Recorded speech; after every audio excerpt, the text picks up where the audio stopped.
How to use an ellipsis. An ellipsis, plural ellipses, comprises 3 dots. It's used to indicate words or sentences that are omitted for 3 main reasons. 1. To get to the point and remove information that's less relevant or important. Footnote, the word ellipsis comes from Latin and Greek words meaning to leave out. Here's a quick reminder. Continually improve your English. Click the subscribe button now. Now back to our example. In the picture, we see an exhausted nurse.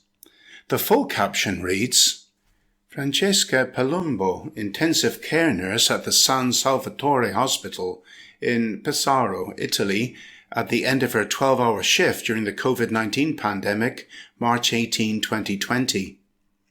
Now, an abbreviated caption focusing on the exhaustion of medical staff in general, regardless of the specific location and date.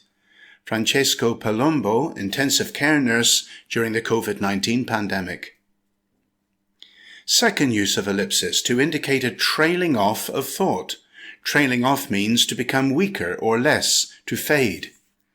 The picture shows a very messy kitchen. The sentence reads, When he came home and saw the state of the kitchen, all he could say was, "What the..."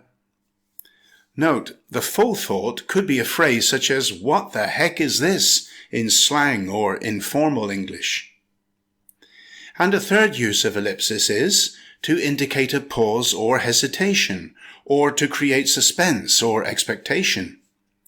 In the picture, we see a woman with a shocked look on her face in the sea. The sentence reads, She jumped into the water and said, "It's freezing." So here are a few ellipsis grammar rules. There are numerous variations of ellipses depending on which style a writer prefers.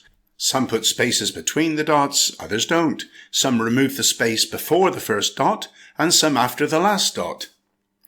4 dots may be used when the ellipsis comes at the end of a sentence, 3 dots for the ellipsis, 1 dot for the period at the end of the sentence. This video simplifies the grammar by showing what's generally acceptable without going into technicalities which can be researched on the internet. So to summarize, how do you use an ellipsis? 1. To quickly get to the point by removing less important information. 2. To indicate a trailing off of thought. Or 3. To indicate a pause or hesitation, or to create suspense. Has this video helped you? Then like, share or comment now. And build a powerful English vocabulary with my free course on Udemy. Go to goodenglish.online.